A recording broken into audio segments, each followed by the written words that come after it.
welcome back. In this video, we're stepping on board a JetBlue Airbus A321 Classic in their Mint business class, heading from San Juan, Puerto Rico to New York's JFK Airport. JetBlue is a bit of a hybrid between a full-service airline and a low-cost carrier, but this flight features something special.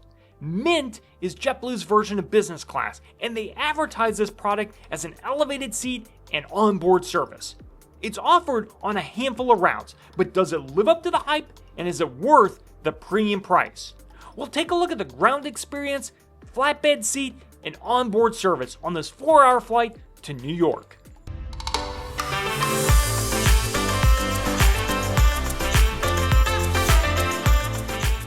Welcome to Travel at Random. We're Trevor and Ryan. This channel started out of a love of travel.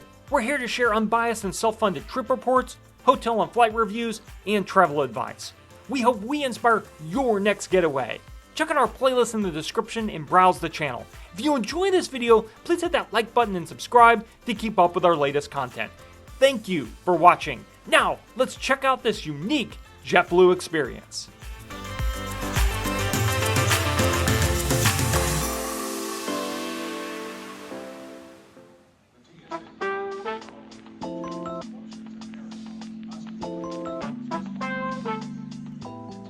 Welcome to San Juan's Luis Munoz Marin International Airport, airport code SJU.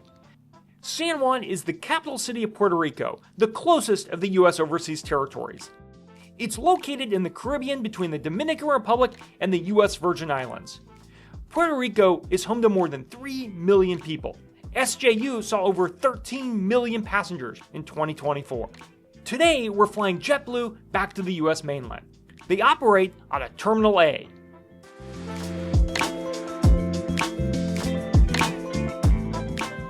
I flew JetBlue down to Puerto Rico from Washington, D.C. in their More Space Economy cabin, and today we're flying their Mint product. We've heard good things, so we wanted to try it out. We have a review of the economy product coming soon, so make sure you subscribe to stay up to date when we release that video.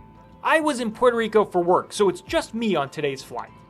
In San Juan, JetBlue's check-in area is right inside the terminal. One note, you cannot check bags or go to TSA until you go to the USDA agricultural screening. Make sure you complete that first. You'll see signs in the terminal. Since I was flying Mint, I went to the Mint sign, but it was roped off and no employees seemed to want to help me, so I walked over to the normal bag drop. This is the same somewhat apathetic experience I encountered with JetBlue staff at DCA on my outbound flight. My Mint ticket includes 2 checked bags up to 70 pounds each. I quickly dropped my single bag and headed to security. JetBlue operates a small hub out of San Juan and has flights to the US mainland as well as a variety of international and Caribbean destinations. Security is right next to check-in. There's a TSA pre-check and clear line. If the lines are long, you can also walk over to the other terminal and use that checkpoint. All of the gates are connected airside.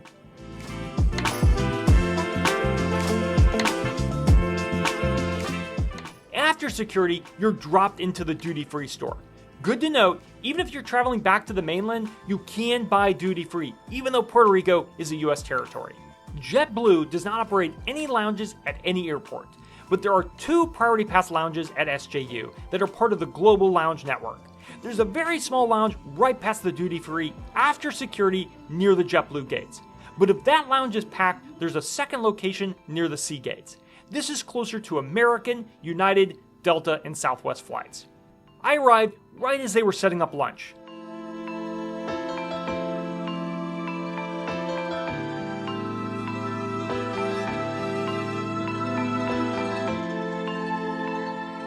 The food spread is small, but features soup, salad, and sandwiches, as well as one hot option.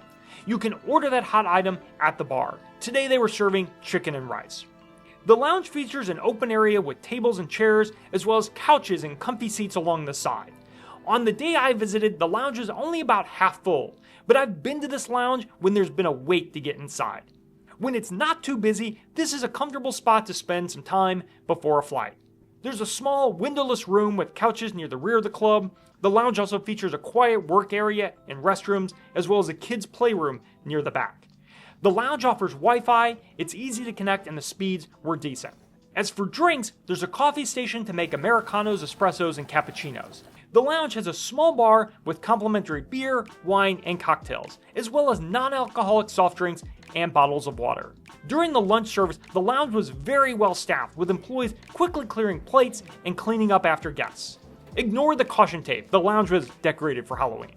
I've been in both of these lounges many times. If there's space, the lounge closer to the sea gates is the better lounge with more space. SJU also has a brand new escape lounge. I actually didn't know it was open. This lounge sells day passes, but it's free with the American Express Platinum or Centurion card. Passengers flying Delta can also access it with an Amex Delta Reserve card. A big thanks to our friend Mira who grabbed these shots for us.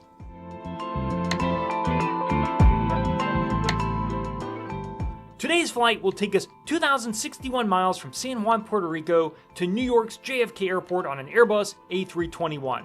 Flight time is just under 4 hours. Boarding started a few minutes early, with Mint boarding first. There was no crowding around the gate, and boarding seemed leisurely. I quickly made it on board and found my way to the seat. There are 16 Mint seats, arranged in an alternating 2-2 or 1-1 layout. Each seat is 22 inches and lays flat into an 80-inch bed. The coveted throne seats have a reduced footwell but have a privacy door. I had to try out a throne seat. I'm in 4A for this flight. Behind the Mint cabin, there are 143 economy and even more space seats on board in a standard 3-3 layout. JetBlue also has a newer Mint product on their A321neo and A321 long-range aircraft. On these planes, Mint is a 1-1 seating configuration, all with direct aisle access. My initial impressions of the throne seat is that there's a lot of space here. It's probably the most space I've had on a narrow-body plane. Along the windows, there's a massive tray table. I mean massive. On the aisle side, there's another table as well as a large storage cubby. This was large enough to hold my iPad and some other odds and ends. With only 16 seats up front, there was plenty of overhead bin storage for all Mint passengers. There are bright, easy-to-read seat controls which put the seat into relax and bed mode. We'll get to that shortly.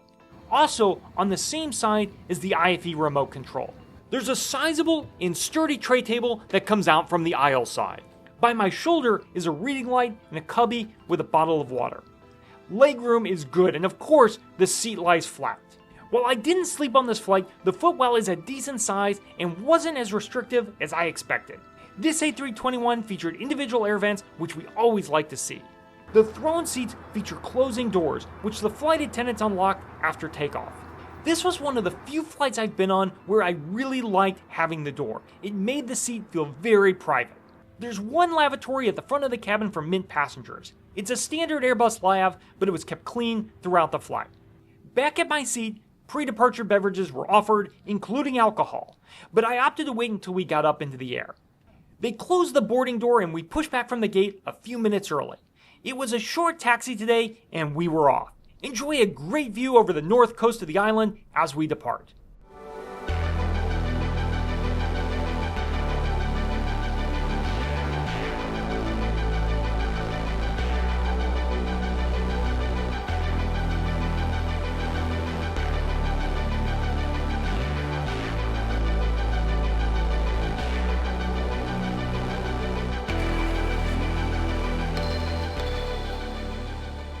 Each Mint seat has a 15.4-inch touchscreen. There's an okay selection of movies and TV shows, but the software is old and clunky. It wasn't easy to find something worth watching. The flight attendants told me their newer Airbus A321neo aircraft have an updated system. Those aircraft fly on most of JetBlue's long-haul and international flights. I was also in a JetBlue A220 from JFK to DC that featured the new system. It's light years ahead of this IFE. Flight attendants also passed out headphones for use in flight. They were okay with fairly decent sound quality. Mint seats have a universal power outlet and USB-A port in each seat. The throne seats have 3 outlets, 2 by the table along the windows and 1 on the other side of the seat. There's no shortage of charging options. Wi-Fi is free to all passengers on JetBlue. It did not work until we approached the US mainland and then worked fairly consistently until we arrived in New York. The speeds were decent. Shortly after takeoff, the flight attendants were up and preparing for service. This began with drink orders. I opted to try JetBlue's signature cocktail, the Mint Condition. This is a gin or vodka-based cocktail, you choose, with ginger, lime, cucumber, and mint. It was very good, light, and refreshing. In Mint, the menu features several small dishes, and you can choose up to 3.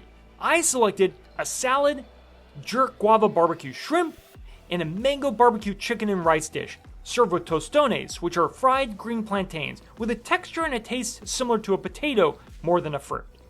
These arrived a few minutes later on a tray together. Everything was tasty, and the portion sizes were good. During the meal, I ordered a glass of the red wine from Washington State.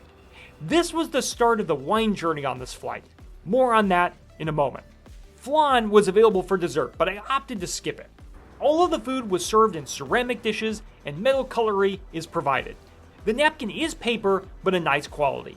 In addition to the meal, JetBlue aircraft with Mint also feature a pantry behind the Mint cabin that all customers on the plane can access. This pantry has a variety of refrigerated soft drinks and packaged snacks. These are all complimentary.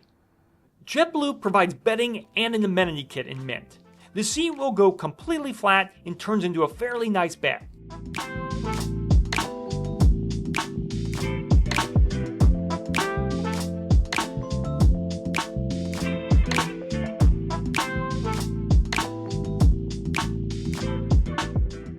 I didn't sleep on this daytime flight, but I found it comfortable.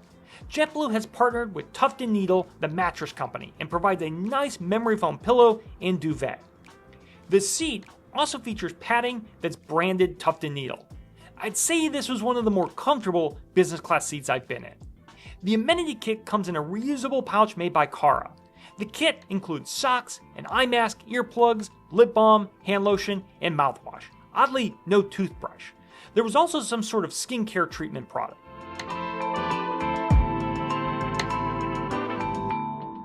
Service was fantastic on this flight. A huge kudos to Ashley and Becca, the 2 flight attendants working the Mint cabin. They were both attentive, friendly, and came through the cabin frequently asking about drink refills. When they found out I liked wine, they arranged a wine tasting with all of the wines on board. This was a fun way to spend some time while watching a movie, and this level of service was outstanding for this type of carrier. The Mint experience was excellent, but unfortunately, this isn't available on all JetBlue flights, only select routes. The seat, onboard food and drinks were all good and competitive with international business class offerings from most US legacy carriers. So to answer the question, is Mint worth it? This is a strong product, and if you're comparing it to Delta One, United Polaris, or American, it's definitely worth it. It's definitely better than a standard US domestic recliner first class seat. My main concern is with the overall JetBlue experience. This was one of 3 flights I took as part of this trip. While it was the best experience, my other 2 flights were less than stellar. I had a 2-hour connection at JFK back to DC, which turned into a 3.5-hour connection after a long delay due to lack of crew. However, the gate agents were unhelpful and didn't really provide any updates. This is where I think JetBlue is really struggling. Some of the airport employees just don't seem to care about their customer experience. As a frequent flyer, I understand delays happen, but when the airport staff refuse to provide updates, it's frustrating. On my flight from DC to San Juan, I also encountered an apathetic flight crew and gate agents. So unfortunately, it's hard to say what you'll get.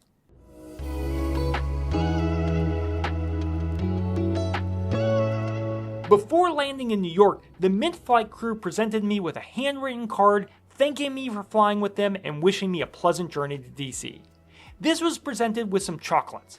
This is a nice touch. If they can get this type of friendly customer service across the brand, it would go a long way. Smiles are free. JetBlue has announced they're adding domestic-style first-class seats to their non-Mint aircraft. That service is supposed to start in 2026. So what are your thoughts on JetBlue? Are you a fan, or do they leave you feeling blue? Let us know down in the comments. Also, if you've flown Mint, share your experience. Don't forget to hit that like button and subscribe to keep up to date when we release new content. Both of these really help out the channel. Thank you for watching. We'll see you on the next adventure.